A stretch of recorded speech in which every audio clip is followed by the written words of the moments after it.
Speaking on that, actually, talk to me a little bit more about your influences. So, we talked about your school and education, but I want to talk about like your influences and the people that you look up to, the stories that you look up to.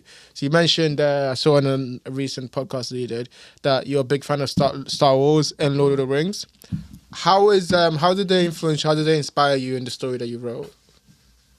I think it was like with the characters in both. Like you got Aragorn, Legolas, Gimli, like a trio that's like that just got brought together when like the Council of Elrond by fate, like to save the world, and they end up becoming like best friends. Like especially Legolas and Gimli, like elves and dwarves, they didn't really like each other and they became best friends. And all that, like competitions, like in the middle of like heated battle with like the world at stake. These men are counting kills and all that stuff. It's just like you could see that, like you could see that doing that with one of like your closest friends. Like Yeah. It's like, oh yeah, I just bought that guy. I bought the five already, mate. Playing odds, odds. I get that shot, and it's like, mate, the Demon Lord is behind us. Like we need to like lock in. Yeah, 100%. You're right. Yeah, it's just like it's so relatable, even though it's like. It's a made up world. It's so relatable, and like you could see yourself in that. And like even with like Star Wars, I say like with that Anakin, like from a young age, like he realized he lost his mum and all that, and that kind of unbalanced him really, and like it's taken away from her and all that, and so I think that set on the path like. That could unbalance anyone, like losing your mum at a young age. But when he gets older, he has like a secret like relationship with Padme, and that's like forbidden in like the Jedi Order. And then he has a dream that he's gonna lose her as well. So by any means, he finds a way, even if it's down like the path to the dark side. He finds like I'm gonna find a way to save her, and that older me leads him into turning into Darth Vader. So. Gone against everything like that it needs to stand for like good, but he ends up becoming the very thing like you're sworn to destroy. Yeah. Talk to me about fantasy, because like you mentioned it, right? Like it feels to me like it's not just fantasy. Like so the question I have in my head is it escapism or does it tell us something about our world? So like Anakin's story, for example, right? Him in the quest trying to save the thing he loves becomes the very thing he was sworn to destroy. Is that like kind of like a parable for human beings where you're like, yo, be careful what you let yourself get to because you could turn into the dark. You can like it. Talk to me about that. You could see that. I think it's a parallel because you can fully see that happening. Like even to yourself, like you're going down the wrong path. Something bad's happened to you, and like I need to fix this by any means. And when you go down the wrong path, when you like, how did I get here? Like what happened?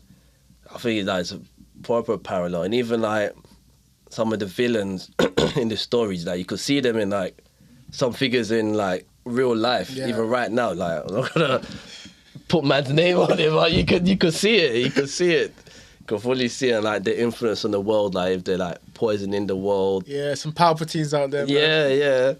Even like even Sauron, like master deceiver, like you're creating something in secret that controls all the rings and stuff like the ring, or even the ring itself, that law of power, and seeing people get corrupted by power, and that's what happened. You just it just happened now, isn't it? People got a taste of power and it turns them mad. Because they don't understand like the power has it's a mind of its own almost, kind of like if I asked you to pick between Star Wars and Lord of the Rings, which one would you pick? I have to pick Lord of the Rings. Really? Yeah, Star Wars? I love Star Wars. Lord of the Rings always been my favourite, man.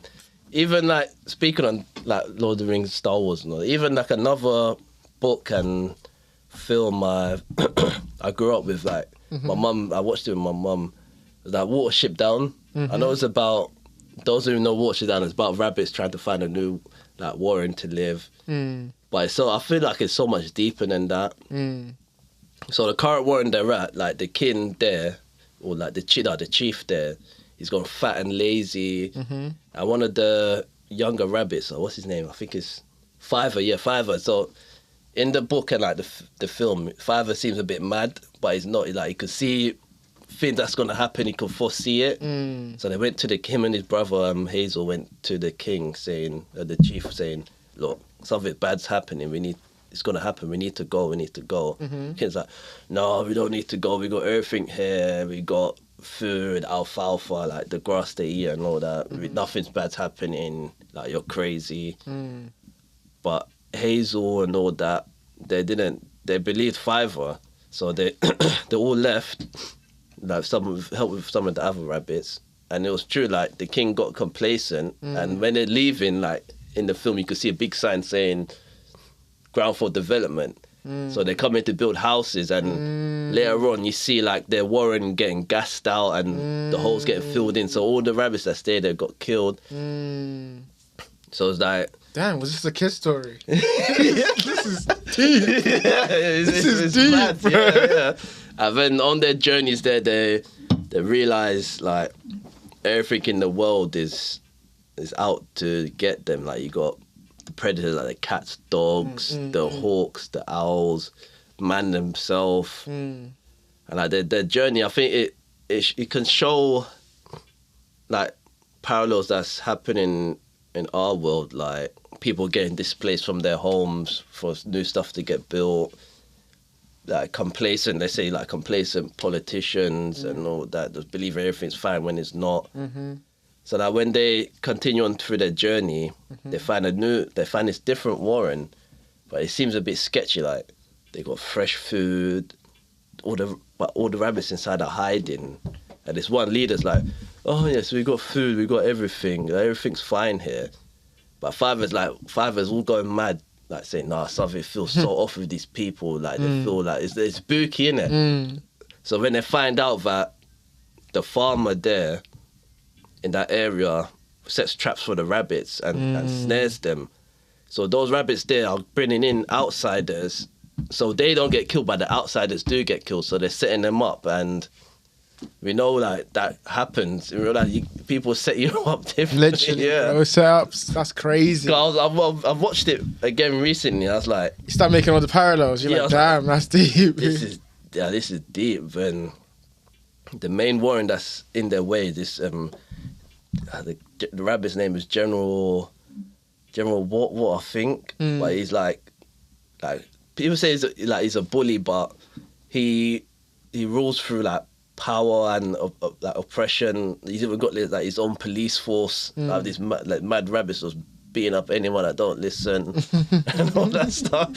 So he's in the way of them getting to watership down, like this place on the hill for them. Like oversees everything, like the safest spot. They want to get there. Yeah.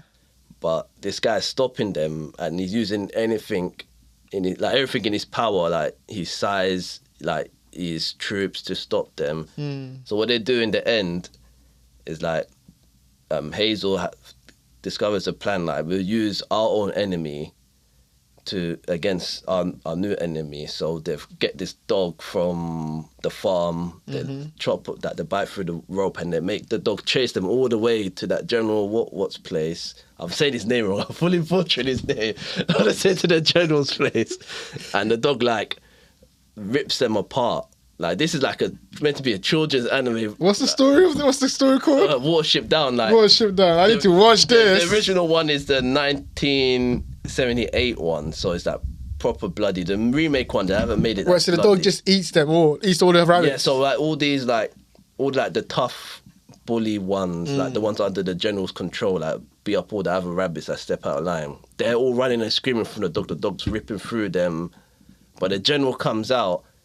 And in his own head, like, he's undefeatable and he's power mad, everything's like, no, I'm not giving in to Fev. And he charges like the dog, like rabbit against dog, like. What do you think happens? Exactly. And then at the end, like, they use him as the story as like, if you're bad, the general will come and get you. So there's figures like that in the world where like they believe their power is like that makes them untouchable, but like everyone could get got, right? And everyone can get got, man. That's the best way to say that, man. No matter what rabbit you think you are, you can get got. That sounds like it's such a bleak world to live in, though. But okay, the question I was going to ask you was, if not that one, if not Watership Down, what other world would you like to live in? What world would you, what fantasy world? What's one fantasy world you can see yourself living in that you wouldn't mind living in? And remember, you have to actually live in the world too. It's not, it's not just there for a little bit and you get to put it out. You're living in this world. So I have a thing too for me too. While you answer that question, I'll say it's a hard one. I can go first. Yeah, go on. So I got two. The first one for me is the Wheel of Time. I don't know if you heard of it. It's the Wheel of Time. It's like a fantasy story. That's my favorite fantasy story of all time. And it's the reason I'd like to live in it, even though it's gory. It's not that gory. It seems like, whatever. And the main characters, if I'm not part of the main characters, it feels like the best place to live. Because the main characters are the only ones who go through struggle. And they're like the only one who know the world's going to end. They know the darkness is coming. Everyone else is chilling, having the best of time. They're the only ones like, oh my God, you guys were actually going to die. And they have to figure that out. So if I'm not part of the five main characters, then I'd love to live in the Wheel of Time. I also just think it's such a brilliant, a really, really well told story. And another one, what was the other one I was thinking of? Fantasy is such a difficult genre, right? Because it's I think the magic and the mysticism and the mystery I would love. But also these places have golems and actual animals who will rip your head off. So quick and in a hurry, bro. So I don't know. I think I'll stick in the Wheel of Time. What would you say? What fantasy world would you not mind living in? Yeah, I would say Middle Earth, but it's kind of peaking the third age. So I don't want to be in the third age. But I'll say I have to say Star Wars. Star Wars, because it's futuristic and all that. So yeah, I have to say Star Wars. Star Wars probably the best one. Yeah, probably just some next shuttle pilot or something. No stormtrooper? Nah, I can't get into all that stuff. You can't be part of the dark. Nah, maybe a Jedi in it, but we know what happens to them, man. Pick all the 66, he gets finished. It's not good. Yeah, you're right. So that's a humble pilot, man. Just flying my little. I'm not even gonna. I've not seen Star Wars, guys. So don't listen to me when I make these jokes. I actually don't know what I'm talking about. He says pilot. I'm like, okay, cool. I guess that sounds like a good idea. Okay, so one of the next question I have, is now I want to get into giving advice, because a lot of my friends, a lot of people that I knew growing up wanted to write a story, and I know they found it difficult for many different reasons, right?